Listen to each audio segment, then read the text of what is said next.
আসসালামু আলাইকুম। আজকে ১৩ তারিখ। আজকে প্রচুর পরিমাণ বৃষ্টি হয়েছে। রাতে প্রচুর পরিমাণ বৃষ্টি হয়েছে, যে বাগানগুলাতে পানি জমে আছে। আর বাগানে কিন্তু খুব বেশি একটা পানি জমে থাকলে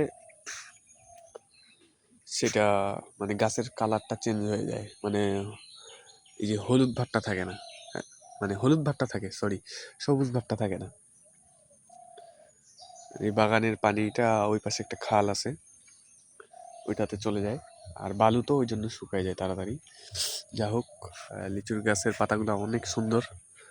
যে গাছ, এই যে এই পাশের এই গাছটাতে যেটা দেখাচ্ছি, এই গাছটাতে এবার লিচু আসে নাই, অল্প কিছু আসছিল, যার জন্য তার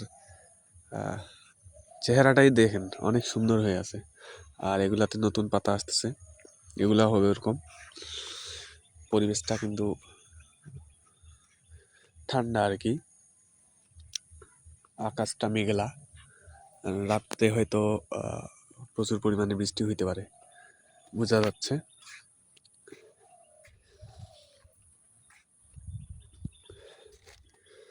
আর এটা কিন্তু একটা, এই যে দেখেন,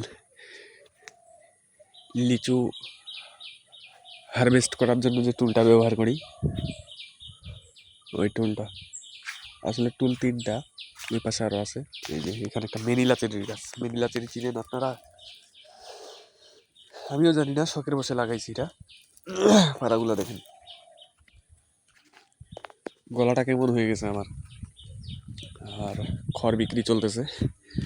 আজকে বৃষ্টির জন্য আজকে তারা আসতে পারে নাই, প্রচুর পরিমাণে বৃষ্টি হয়েছিল, যার জন্য আসতে পারে নাই। এখন কালকে যদি বৃষ্টি না হয় তাহলে কালকে আসবে।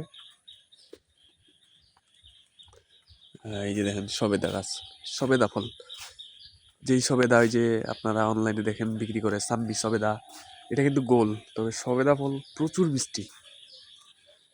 আমি খাই না, আমাকে সেরকম একটা ভালো লাগে না, তবে অনেকে খায়। এই যে এইখানে দেখেন ফল আসছে একটা, এই যে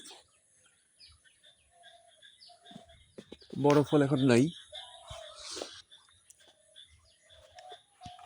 এই যে আরেকটা টুল। কাঁঠাল খাই না সেরকম, এই যে কাঁঠালগুলো পরে পরে নষ্ট হয়। কাঁঠাল দেখেন, কাঁঠাল খাওয়ার দাওয়াত থাকলো আপনাদের।